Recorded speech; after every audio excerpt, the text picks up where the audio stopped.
I news. प्रत्येक माणूस हा यशस्वी असतो, मात्र काही जण आपले यश आपल्या कामातून सिद्ध करतात, तर काहींना ते शक्य होत नाही. आजच्या काळात विकसित झालेल्या AI तंत्रज्ञानामुळे नोकरीच्या विविध संधी उपलब्ध झाल्या असल्या तरी नोकरी मिळाली म्हणजेच आपण यशस्वी झालो असे नाही. AI क्षेत्रात दररोज नवनवीन माहिती येत असल्याने सतत सतर्क राहणे आवश्यक आहे. तसेच आपण कृषीप्रधान देशात राहतो, त्यामुळे या तंत्रज्ञानाचा शेतीसाठी कसा उपयोग करता येईल याचाही अभ्यास केला पाहिजे, असे प्रतिपादन तहसीलदार कैलास सावडे यांनी केले. सटाणा येथील AI इन्स्टिट्यूटच्या वतीने आंतरराष्ट्रीय स्तरावर निवड झालेल्या विद्यार्थ्यांच्या सत्कार समारंभासह विद्यार्थी व पालकांचे संयुक्त मार्गदर्शन शिबिर आयोजित करण्यात आले होते. या कार्यक्रमात ते बोलत होते. कार्यक्रमाच्या अध्यक्षस्थानी नगराध्यक्ष हर्षदा पाटील होत्या, तर प्रमुख पाहुणे म्हणून माजी नगरसेवक भारत काटके उपस्थित होते. सध्याच्या धावपळीच्या युगात सर्व कामे तात्काळ व्हावीत यासाठी विविध आधुनिक तंत्रज्ञान विकसित झाले आहे. त्यामध्ये AI तंत्रज्ञान सर्वात जलद आणि प्रभावी मानले जाते. या माध्यमातून जगातील कुठलीही माहिती सहज उपलब्ध होत आहे.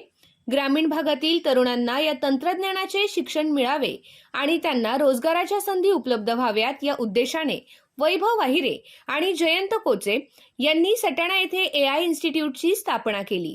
या इन्स्टिट्यूटच्या माध्यमातून 10वी व 12वी नंतर विद्यार्थ्यांना प्रवेश देऊन 6 महिन्यांचा अभ्यासक्रम राबविण्यात आला. इन्स्टिट्यूटने आंतरराष्ट्रीय कंपन्यांशी संपर्क साधून विद्यार्थ्यांच्या मुलाखती आयोजित केल्या. यामध्ये 6 विद्यार्थ्यांपैकी 4 विद्यार्थ्यांची निवड झाली.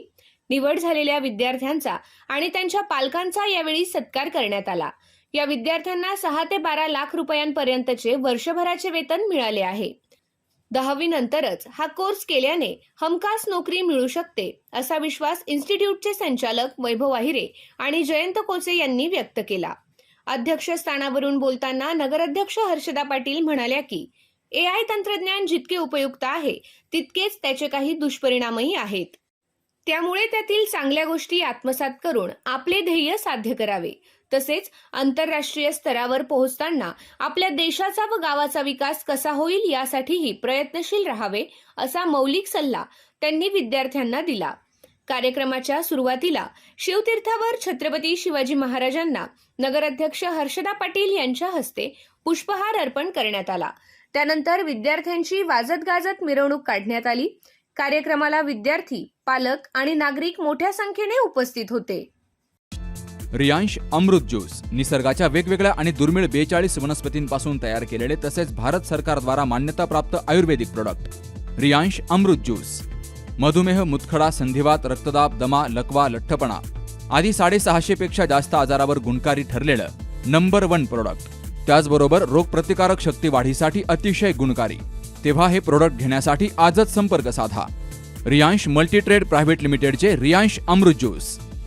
ईश्वर शिंदे 78 75 37 75 21 आणि ओम बाबासाहेब आहेर 91 56 88 11 41.